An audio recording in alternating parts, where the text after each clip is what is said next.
you, but at the same time, I'm actually also coming here as a guest.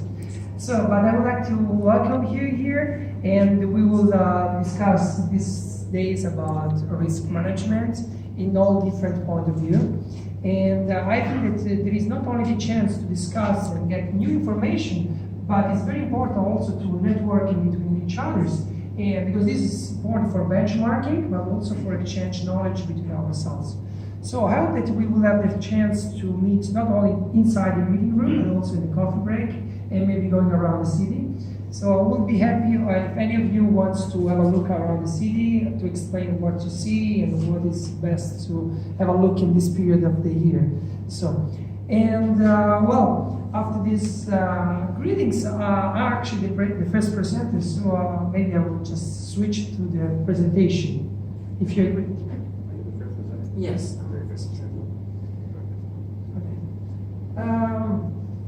So, as I said, I was working here in Italy. I've been working in different countries. I was working in the biggest hospital of the center-south of Italy, that is San Camillo Forlanini. It's in Monteverde, a few kilometers from here. And then I moved to Viterbo, that is north of Rome, between here and Tuscany, and where I was running a control system and monitoring of the entire health system. Because in Italy we have, we will see in the presentation, a regional, semi-independent system for healthcare. And I was running at the province level. So I was controlling not only hospitals, but also veterinary, food controls, hygiene, vaccination, primary care, anything that comes out in the health system. And but now as you can see, I moved to Kazakhstan. I'm the vice rector of the Astana Medical University. And so my presentation is still about Italy, because they asked me to do so, but I will make some comparison maybe with other country like Kazakhstan. So today we are talking about business intelligence. In some countries, in some companies, in some health systems, there is no business intelligence. When I moved to Kazakhstan, some of the people, especially in the university, was like, what is business intelligence? How do we translate it? So that's very nice to hear, especially in a world where we have like a lot of data coming in. We are talking about open data, big data, but nobody knows about business intelligence. That is the thing we use to analyze this data. And we will see that's why. So, let's see. So, is that going? Okay, so how do we run a healthcare system today? Okay, this is how we run it without business intelligence, where we don't have a feedback of the data. We're actually driving a car, we don't have any feedback on where actually we are going. And on the other side,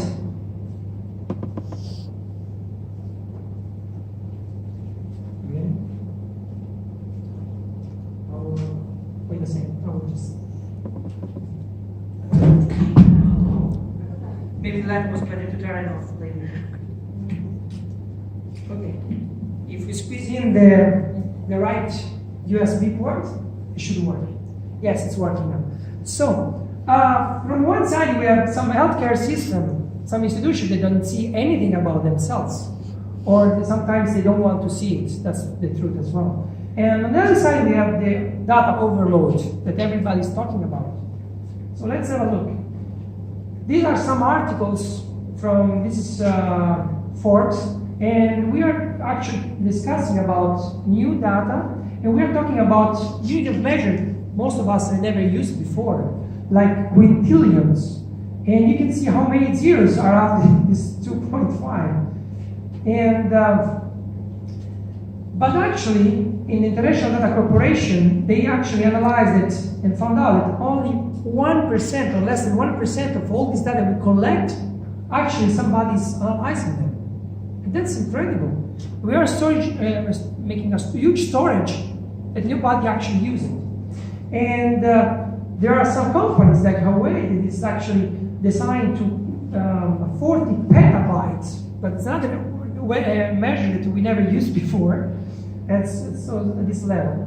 So actually we have 90% of the world data that is collected only 0.5 is analyzed, but at the same time, the human resources are discussing that they feel overwhelmed. 94% describe it. Sometimes they feel overwhelmed by the data. So actually, maybe we should start to think that we need more people to analyze this type of data. Because if these people cannot analyze 0.5, how can we analyze 100%? So actually, there is a lot of data that is on our shoulders, but we don't know what to do.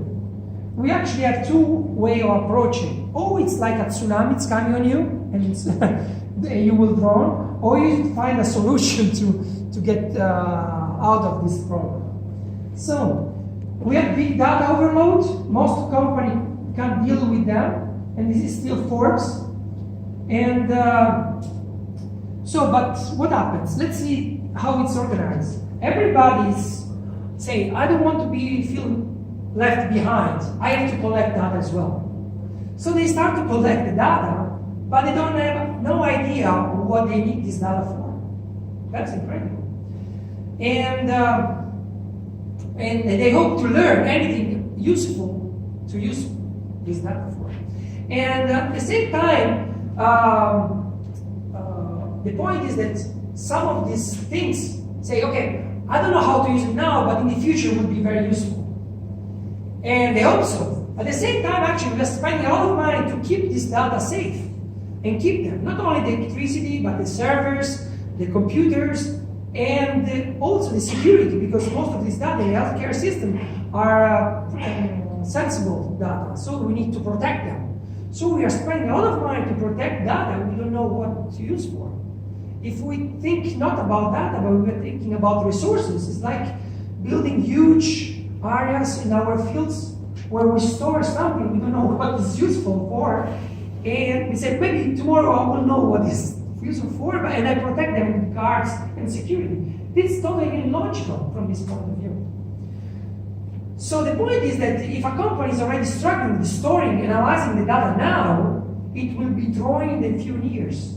Why? Because there will be more data. This is just the beginning of all this new data that we are collecting. So we will not know where to put all this data. So, of course there are softwares. But there's a software, yes. Okay. So these are the top 53 business, and then we will see the companies that are doing this, are the biggest companies. We're talking about IBM, SAP, and so on. And they say, okay, don't worry, we will think about for you. We have an automatic software, we will do everything for you. It's no problem. And here you can see some of this Oracle, IBM, SAS, Microsoft. We can see SAP, and all others. Very important. These are very big companies. We're not talking about the local company helping you out to make a software. These are huge companies. So, of course, Microsoft, Table Software, we have Synsense, Domo, Logic Analytics, and so on, but a lot of them, I didn't even put all of 53. But the nice thing is that, see, this is SAP, Actuate, there is also, some of them are not only weird graphics, but there is like maps for epidemiology and so on. Of course, it's very useful. But can we read this data? Are you actually here able to read this graphic? What the circle means, how big it is, and how can you understand this part? Okay, please raise your hand if you ever read a graphic like this. How do you read a graphic like this? So actually, this company are giving you an analysis that you cannot even read because you understand how it's organized. Is this a pie chart? Is a network connection? What is it? Why did this area is orange and this is green, and then there is like lines going on somewhere? We don't know. We don't know how to read the data, even if they are already analyzed, because this already analyzed the data. And then these software are very, very, very, very expensive. Very expensive. So my question was, okay, can we actually do this for free? Can we do this without spending money? That's my question. Can we use actually our Excel? Most of us have Excel on our computers, right? So there is no extra cost. Can I do everything without money? I explain you why this question is very important. Because when you become a CEO, the chief of an institution, can be a hospital, university, usually you are in charge for 3 years. And you have to start to do everything in the first 6 months, maximum the first year. And to buy some software like that, very expensive, it's going to take, with a normal tenure in a governmental institution, 6 to 12 months. So you actually burn out all your time to do things, buying something that you still have to implement. So there is no meaning to buy it. If you think from the CEO point of view, I have to start, because if we think about the CEO life, the last year nobody cares. It's going away. So nobody really cares what he's talking about, what he wants to do. It's at the end of this mandate. So the first 6 months, you have to understand where he is where he needs data. But actually, buy something that will come after 12 months. And then it will be implemented. So actually, he doesn't know anything about this company. You have to take decisions, put it up plans. He doesn't know anything. So the question is, if I have something free, then I can implement it in 1 month. Because I don't have to buy it. I just jump the phase of buying, I just go on the implementation side. So that was my question. And I can tell you that I was running the entire health system without these business intelligence systems and softwares. So not only saving money, but implementing right away. And this looks like familiar because it's Excel. There is a free plugin. It's called Power Query and Power Pivot. They are totally free. They're already in your Excel, and you're not using it. When I talk with people from an IT system, they say, "Oh, but Excel has a limit. It's 67,000 lines, rows." I say, "No, that was before the year 2000. Now it's 1 million and something." "Oh, well, it's 1 million and something rows." Yes, but if you use Power Pivot, you can go unlimited. You can have millions of rows. So you don't have the limits anymore. And you can actually extract the data from Oracle, another system that we saw before. This is very important because most of our cases, when we build and buy the software, you can put data in, but you cannot extract it. You can only extract as they want it. If you want to extract it in your personalized way, you have to pay extra money. So I just say, give them back to Excel. And some of them are making a lot of promises even to give you back in Excel. But if you have an Excel, just a simple database or a text file, then you can go back to Power Pivot. You can use Oracle Access from all these databases, from any database. And we use that. We can use Google Spreadsheets. What is the advantage? Google Spreadsheets already make the analysis for you.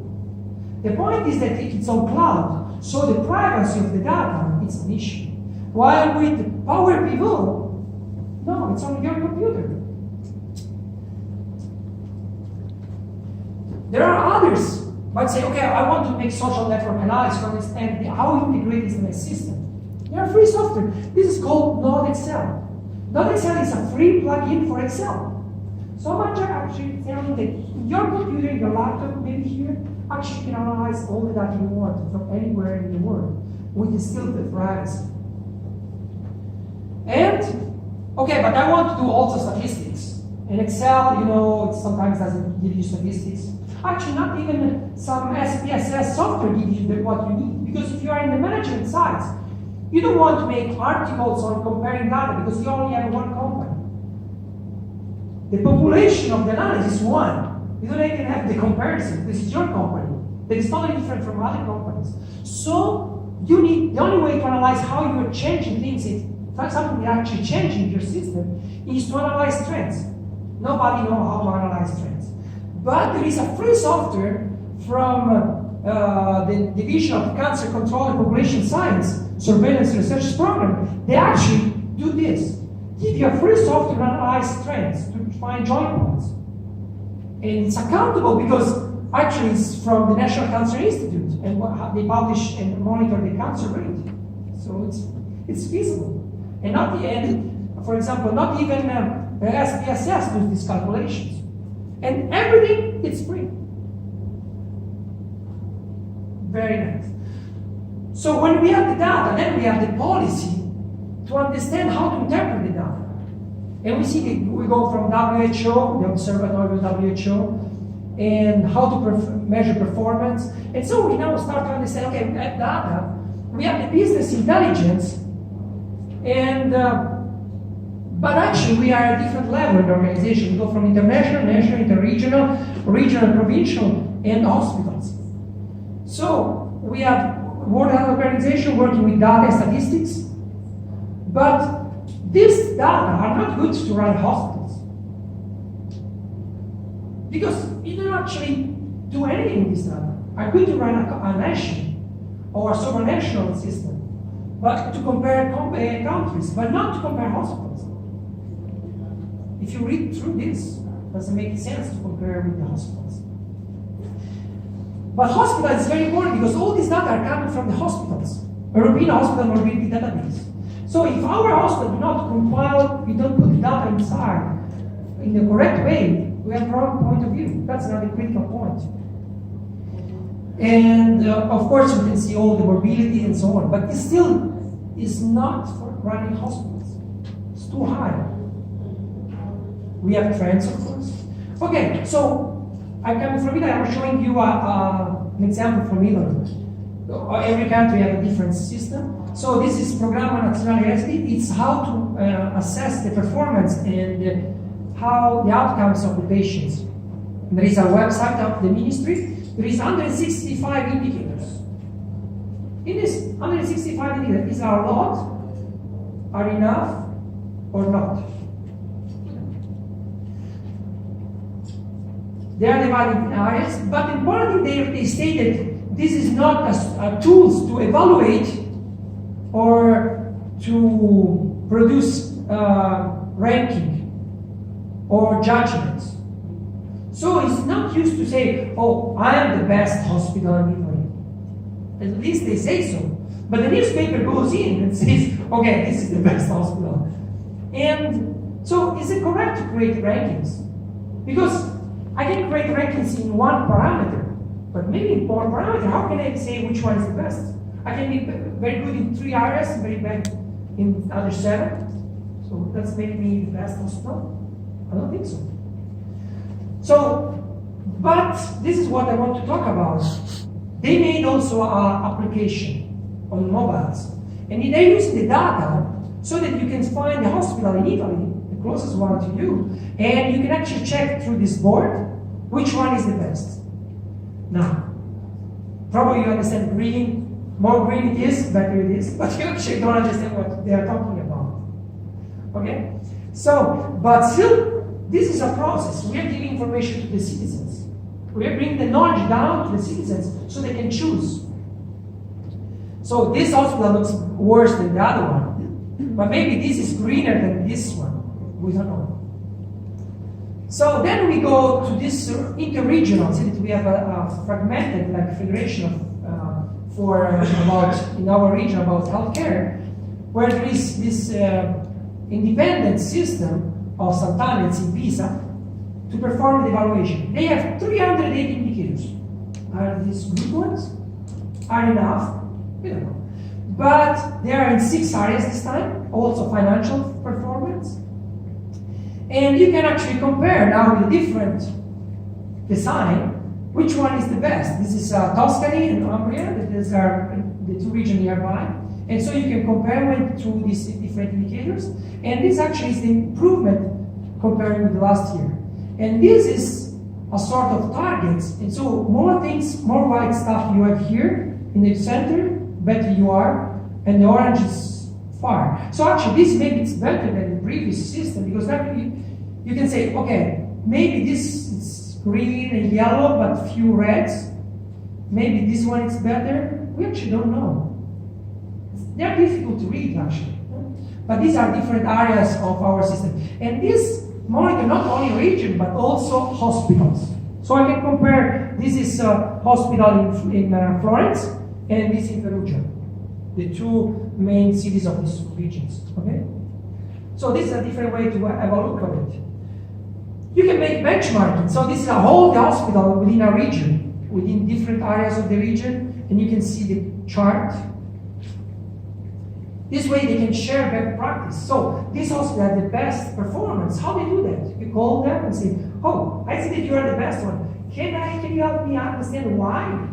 This way we try to share benchmarking. But as you can see, not all the regions are participating. Some are gray.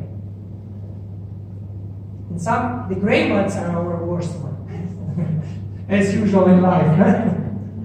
So is this easy? Yes, of course. We have red and green, so it's easy to understand. And we have regional efficiency, patient satisfaction, quality. So we go through different areas of understanding. These are the 308 indicators. So we still have the course, but still, maybe now it's a bit more difficult to go through. Oh, but at this time, I can actually follow province and hospitals. So this is a regional program, and we have other data, and we have primary care indicators, 31, and hospital indicators that are 117. Why there are 117 for hospitals? That actually is a very small number of population, and why primary care, that is the largest number of population, have only 31? Because we don't know how to measure the primary care, so we just measure what we can. It's like looking, if there was a nice example. It's like if you lose the keys of your house in the streets. So, and then you look under the light, the streets, you know, there are these lights around the streets. And somebody comes to help you and say, oh, can I help you? Yes, I lost the keys. And they say, okay, where? Down there, where it's dark. I say, why are you looking here? Because there is the light here. So actually, we are just checking the light where we can see, but nobody's going to bring the light in the primary care when we actually need it. So actually, we have an overload of data, but it's not what we need, because we need to go in a different area. So, but it's linked with clinical pathways. This is another good thing that we are talking about these days. Clinical pathways. We have map of medicine from UK, but we also have in Italy. So here describes how you should treat the patient, what is the workflow, so what to do, and so on. So they are actually indicators and clinical pathways. And then there are statistical analysis, so you can compare, because as we saw before, we just have a number. Here we have a confidence interval, because maybe that number is good, it's bad, but it could be the opposite. Because if it's across the mean average, actually can be good, can be bad, because statistical difference and variance. So maybe this is good, because all on this side, this is, we don't know, this is bad. So when we talk about data, there is another huge problem. How do we calculate the formula? And the statistical protocol to calculate, so actually you can redo, like in science, the same calculation again, see if it's true. So we have papers explaining the formula how to calculate it. And we have why, and evidence base why we should calculate these indicators. And the extraction protocol and inclusion criteria. It's a very complicated stuff for one indicator to calculate. So it's very complicated to actually get one of those numbers. Imagine we do all this and then who have to read doesn't understand what's actually the report saying. Because of course CEO usually have like 5 minutes to go through the data. Maybe 10 minutes before the meeting. That's how it works actually. So I know this because my job is to support the CEO. And so if you read data, you say, okay, just give me a summary. Oh, I just want one page with main indicators. Then you go there with one page and say, no, I want to know this. So we end up from one page to a book like this, and when it's a book like this, say, make me a summary. So you never know what you have to do. So what is happening is actually who is preparing this data? The control system. Now they're switching. They become the CEO because they know what they're preparing and they know what data they understand. So actually, the future of CEO is who understands the data. Because it's the only way. It's logical, right? It's like if I study medicine, I become a surgeon, and then I have to whisper to somebody that is a politician, move your hand over there. So no, not there, because you can cut something very important. So we just do the job at the end. They're just representative. That's the type of job it's defined now with management. A politician just say what I have to say, and the other guy is actually running the company say this, and this, due to the data. And that's my job. So, and these are all the complex analysis we have to make. And so, what WHO talks about when it talks about hospital performance measuring and monitoring? And so they go through regulatory inspections, survey of customers, third-party assessment, internal assessment, statistical indicators. So actually, all this overload is like 1/5, one of the area of the activity. The rest is not based on data. Will end up in data anyway, but it's not built on data. So the findings that we have inspection surveys, as we see, and one of this part is accreditation system, ISO standard, peer review, and so on. So we have also this. So when we say about control quality, I don't want to be in that place because there are so many things to actually control over there. It's hell. And so, but they say that hospital needs positive incentives to provide timely, accurate, and complete data. Usually hospital always translate this in more money. That's big things easier. But they talk about positive incentives. Because this is important for WHO, because if they're filling wrong data, then they have wrong indicators and they head in the wrong direction. So, and this is very important. Evidence suggested to this increase of public interest and management attention, data quality, but it doesn't appear to have much effect on performance. So we actually produce all this data, but do not actually do anything on performance. Why? Because nobody's actually reading them. And that's the truth. They just live on feelings. Like before, the doctors were not relying on guidelines or evidence-based medicine, they were just relying on themselves. And that's how management is doing. Just, I feel like that's the right direction. But they don't check the data. That's why they didn't have an impact on performance. So, but then this becomes evidence-based. So they say, okay, it's evidence-based, they don't have to see the data. Okay. So, anyway. So, of course, there are private companies come and say, okay, I will do everything for you. I will make things easier. Things easier is cut down the indicators. So we see the governmental structure, I have 360 indicators, but private clinics and private companies are actually only checking 16 indicators. And most of them are revenue. Can I actually measure in health organization 16 indicators and 6 of them are about money? So it's business, it's not about healthcare. My presentation is just to open to the discussion. So, okay, we can measure hospitals. Are the hospitals the same? Is a hospital in rural area or in urban areas the same? Central of Rome and outback of Australia? It's the steppe of Kazakhstan and Tokyo the same? I don't think so. We have same indicators, same policies? And maybe not. And other things, hospitals are not what we are expecting about it, because there are hospitals without beds.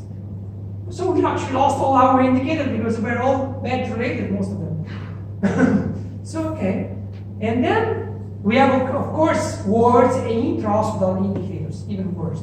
So what we do actually to make a strategic plan, we start from data, through business intelligence. We analyze the project that we can have this year or next year. And we analyze the policy and the regional KPIs monitoring to develop strategic development. Management control system is another word that nobody knows it. It's how you bring all this strategic development into practice. And you give other indicators to the single chiefs inside your hospitals. You do this through balance scorecard, another word that nobody knows what is it. Through that is built of KPIs, other KPIs that you have to monitor. And then you monitor if they are actually going back to this system. So this is how I want to conclude my presentation. It's about open data. We have open data, for example, now in Italy, but all around the world, from not only health is only one of a lot of dots, but with culture and other things. And so we have a huge amount of data. We should connect health with agriculture, for example, for food controls. But we cannot understand our indicators. How can we mix two different types of indicators? So what is the future? From my point of view, is the open data. I make you a small example. We publish this, it's open. It's all emergency room in the region Lazio, so in Rome. You can access data timely. It's updated every 45 seconds, a minute. So you can see how full are the first 8.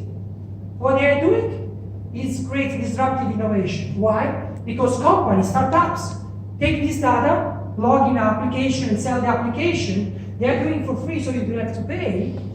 So the government don't have to pay. They're giving a service. The company is getting money from sponsorship of commercial and giving a service to the customers. So we actually implement the entire world to subvert us. Maybe the application can be done by somebody from India, but also from Bangladesh. Why not? So that's how we overcome and make things more easy. To create open data and make them access. So what is this? This is Google spreadsheet. I did it myself. I'm not an expert of IT. I went to Google YouTube tutorials, how to link Google Drive with the API. API is API, is how you access the data that are open data. And you just link it. So actually this is a dashboard built that updates every minute. And not only updates every minute, he sends you an email through Google Mail saying, look, that first aid is an emergency situation, do something, because otherwise you go over the limit. So you are at a dinner, it comes out, oh, sorry, I have to fix something in my first aid, because otherwise you will get in trouble. That's the solution for what I see. And this is free of charge. You get an email in your pocket without doing anything. It takes me 50 minutes. So, these are some of the tips, but you can have this presentation later, and most of you know. But I want to focus on, we know that we don't have KPIs, but to do this we need infrastructure development. Without IT we cannot do anything. So the role of leadership is remove complexity and go down what is really needed, and to add value to customer or to company. If data indicator do not bring an advantage to customer or the company, I just cut it. And when I say I cut it, I mean the leader. I don't need this. I don't need this. I want only this one. And can change from one place to another, because I'm very good in one field. Maybe I don't need to monitor every day. I can monitor every day. So thank you very much for your kind attention. This is the graph of a presentation. Start interesting, then somebody gets bored, and then when you can say conclusion, goes up again. Another type of indicator. Thank you very much for your attention.